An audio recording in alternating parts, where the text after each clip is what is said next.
एक बार जरा इस मैप की तरफ ध्यान से देखिए। यह दुनिया के सबसे बड़े ओशन पैसिफिक ओशन का मैप है। अगर आप इसे ऊपर से देखेंगे तो यह आपको एकदम शांत और नॉर्मल नजर आएगा, लेकिन इस शांति के पीछे एक बहुत बड़ा तूफान पनप रहा है। अंदर ही अंदर कुछ ऐसा अनोखा और भयानक हो रहा है जिसके बारे में शायद ही कोई बात कर रहा है। आपको जानकर हैरानी होगी कि जब पिछली बार धरती पर बिल्कुल ऐसा ही फिनोमेनॉन हुआ था, तब पूरी दुनिया की लगभग 3% आबादी ने अपनी जान गंवा दी थी। आपको लग रहा होगा कि 3% बहुत छोटा नंबर है, लेकिन जरा इसे आज की पॉपुलेशन के हिसाब से कैलकुलेट करके देखिए। यह करोड़ों में जाता है।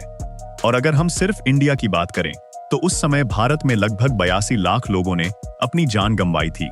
अनप्रिडिक्टेबल मौसम, सही न जा सकने वाली गर्मी, भयानक सूखा, बाढ़ और ग्लोबल फूड सप्लाई चेन पर एक ऐसा असर पड़ने वाला है जिसकी शायद हम और आप आज कल्पना भी नहीं कर सकते। इन सब के पीछे सिर्फ एक ही कारण है और उसका नाम है सुपर एल नीनो। साल 2023 और 2024 को इतिहास के सबसे हॉटेस्ट ईयर्स में गिना जा रहा है। हमने पहले ही देख लिया है कि गर्मी किस लेवल तक बढ़ चुकी है, लेकिन जरा एक मिनट के लिए रुकिए, क्योंकि अगर सुपर एल नीनो पूरी तरह से एक्टिव हो गया तो समझ लीजिए कि असली गर्मी तो अभी शुरू ही नहीं हुई है। यह कुछ ऐसा होगा जैसे आप पहले से ही एक बहुत गर्म कमरे में बैठे हैं और किसी ने बाहर से दरवाजा बंद करके अंदर एक बड़ा हीटर ऑन कर दिया हो। तो आखिर यह सुपर एल नीनो है क्या? यह कब आएगा? और सबसे जरूरी सवाल, क्या हम इसके लिए तैयार हैं?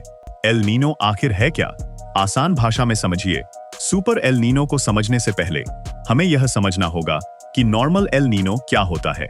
एल नीनो असल में सेंट्रल और ईस्टर्न ट्रॉपिकल पैसिफिक ओशन में होने वाला एक नेचुरल फिनोमेनॉन है। आसान भाषा में कहें तो जब समुद्र का पानी अपनी नॉर्मल स्थिति से ज्यादा गर्म होने लगता है तो इस पूरी प्रक्रिया को एल नीनो कहा जाता है। इस फिनोमेनॉन को सबसे पहले 19वीं सेंचुरी में पेरू देश के कुछ फिशरमैन यानी मछुआरों ने नोटिस किया था। उन्होंने देखा कि हर कुछ सालों में समुद्र का पानी अचानक से बहुत गर्म हो जाता है और मछलियां गायब होने लगती हैं। उन्होंने स्पेनिश भाषा में इसका नाम रखा एल नीनो, जिसका मतलब होता है छोटा बच्चा।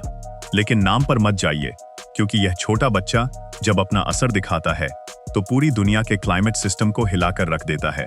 एल नीनो कोई ऐसी चीज नहीं है जो रातों रात हो जाती है। यह धीरे धीरे अक्यूमुलेट होता है।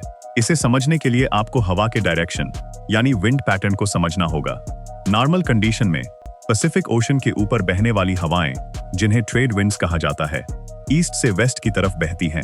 ये हवाएं इतनी मजबूत होती हैं कि ये समुद्र के गर्म पानी को धकेलकर एशिया और ऑस्ट्रेलिया की तरफ ले आती हैं।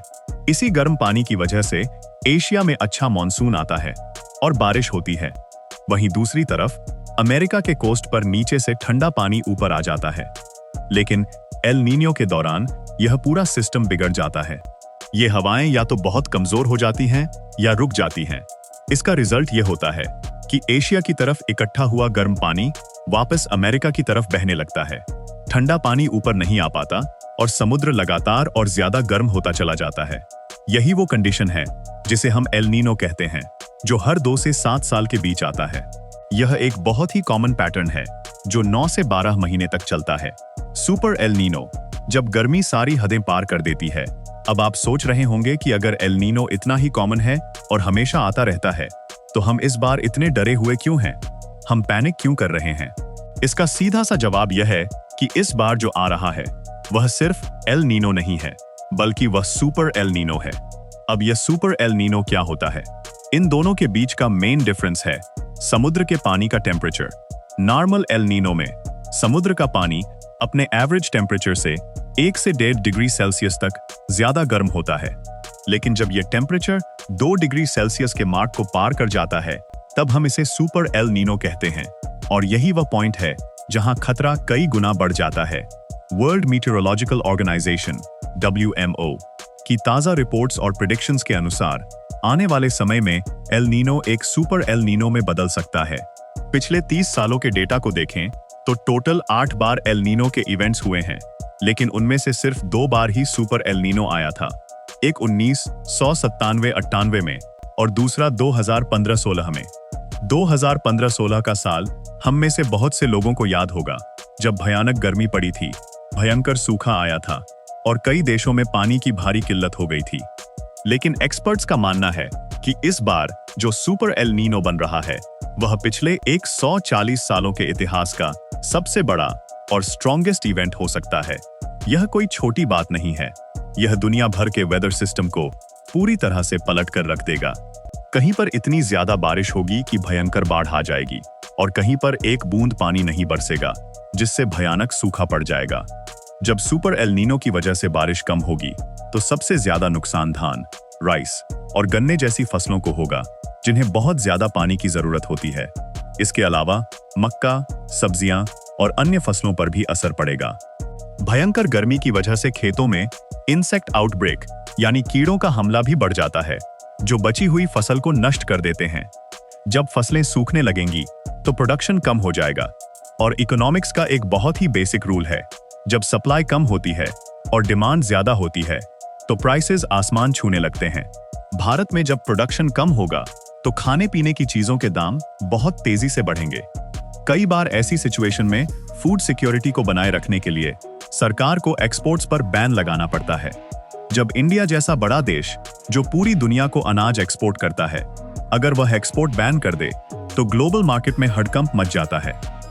देश के अंदर भी जब लोगों को लगने लगता है कि चीजों की कमी होने वाली है तो लोग पैनिक बाइंग शुरू कर देते हैं। लोग जरूरत से ज्यादा सामान खरीदकर घरों में स्टोर करने लगते हैं, जिससे मार्केट में शॉर्टेज और ज्यादा बढ़ जाती है और महंगाई अपने चरम पर पहुंच जाती है। इसका सीधा असर हर एक आम आदमी की जेब और उसकी थाली पर पड़ता है। एक्सट्रीम हीट वेव्स इंसान के शरीर पर क्या असर होगा? सिर्फ खेती ही नहीं, सुपर एल नीनो हमारी डेली लाइफ और हेल्थ के लिए भी एक बहुत बड़ा खतरा है। वर्ल्ड हेल्थ ऑर्गेनाइजेशन WHO के अनुसार जब टेम्परेचर लगातार बहुत ज्यादा बना रहता है तो इंसानों के शरीर में कई तरह की कॉम्प्लिकेशंस आने लगती हैं। ज्यादा गर्मी की वजह से हीट स्ट्रोक, सिर दर्द, बेहोशी, उल्टी होना, दिल की धड़कन तेज होना और ब्लड प्रेशर बढ़ने जैसी समस्याएं बहुत कॉमन हो जाती हैं। सबसे ज्यादा खतरा उन लोगों को होता है जिन्हें पहले से हार्ट या किडनी की बीमारी है। इसके अलावा हमारे वो मजदूर भाई और लोग जो घर से बाहर खुले आसमान के नीचे काम करते हैं, उनके लिए यह गर्मी जानलेवा साबित हो सकती है। सिटीज में तो हालत और भी ज्यादा खराब हो जाती है। हमारे शहरों में बहुत ज्यादा पोल्यूशन है और चारों तरफ सिर्फ कंक्रीट की बिल्डिंग्स हैं। ये कंक्रीट दिन भर की गर्मी को सोख लेता है और रात में भी शहर को ठंडा नहीं होने देता। इस वजह से अर्बन पॉपुलेशन को दिन और रात दोनों समय एक भयंकर हीट स्ट्रेस का सामना करना पड़ता है। हाइड्रो पावर और बिजली का संकट एक नया चैलेंज, एक और बहुत जरूरी मुद्दा जिसके बारे में बहुत कम बात होती है, वह है हमारी बिजली यानी एनर्जी सेक्टर। आज भी हमारे देश में बिजली का एक बहुत बड़ा हिस्सा हाइड्रो पावर प्रोजेक्ट से आता है। भारत के ज्यादातर hydro power projects run of the river type के हैं, मतलब वो सीधे नदी के बहाव पर निर्भर करते हैं। जब सूखा पड़ेगा और बारिश नहीं होगी तो नदियों में पानी का लेवल बहुत तेजी से नीचे गिर जाएगा। पानी कम होने का सीधा मतलब है कि हाइड्रो पावर प्लांट्स पूरी कैपेसिटी से बिजली पैदा नहीं कर पाएंगे। अब इसे दूसरी तरफ से देखिए। एक तरफ भयंकर गर्मी पड़ रही है जिसकी वजह से हर घर और ऑफिस में एसी, कूलर और फैन लगातार चल रहे हैं, यानी बिजली की डिमांड अपने हाईएस्ट लेवल पर है। और दूसरी तरफ नदियों में पानी कम होने की वजह से बिजली का प्रोडक्शन कम हो रहा है। जब डिमांड ज्यादा और सप्लाई कम होती है तो ग्रिड पर लोड पड़ता है। इसका रिजल्ट यह होगा कि हमें पीक समर सीजन में बहुत लंबे और थका देने वाले पावर कट्स यानी बिजली कटौतियों का सामना करना पड़ सकता है। बिना बिजली के उस भयानक गर्मी को सहना कितना मुश्किल होगा, इसका आप सिर्फ अंदाजा लगा सकते हैं। क्या हम इस महाविनाश के लिए तैयार हैं? हमने इस वीडियो में बहुत सी डराने वाली बातें की हैं, लेकिन यह सब आपको डराने के लिए नहीं, बल्कि आपको अलर्ट करने के लिए है। सुपर एल नीनो एक नेचुरल फिनोमेनॉन है। इसे हम और आप रोक नहीं सकते, लेकिन हम जो कर सकते हैं वह है इसके लिए पहले से तैयार रहना। किसी भी डिजास्टर के समय में प्रिवेंशन हमेशा क्योर से बेहतर होता है। हमारे देश की सरकारों और पॉलिसी मेकर्स को अभी से ऐसे एक्शन प्लान्स बनाने होंगे जो इस सूखे और गर्मी से निपटने में मदद करें। किसानों को ऐसे बीजों और फसलों के बारे में जागरूक करना होगा जिन्हें कम पानी की जरूरत होती है, जैसे कि मिलेट्स यानी मोटा अनाज और water efficient crops. Water harvesting system को हर घर और गांव तक पहुंचाना होगा ताकि हम बारिश की एक एक बूंद को सेव कर सकें। National disaster risk reduction systems को अभी से एक्टिव होना पड़ेगा ताकि किसी भी इमरजेंसी की स्थिति में फर्स्ट रिस्पॉन्स तुरंत पहुंच सके। हमें अपने शहरों में ज्यादा से ज्यादा पेड़ लगाने होंगे ताकि कंक्रीट जंगल के असर को कम किया जा सके। सुपर एल नीनो भले ही एक 140 साल का सबसे बड़ा खतरा बनकर आ रहा हो, लेकिन अगर हमारी तैयारी पक्की है, अगर हम एक दूसरे का साथ दें और नेचर के साथ खिलवाड़ करना बंद करें, तो हम इस मुसीबत का भी डटकर सामना कर सकते हैं। यह समय घबराने का नहीं, बल्कि समझदारी से काम लेने और एक बेहतर कल के लिए आज से ही तैयारी शुरू करने का है।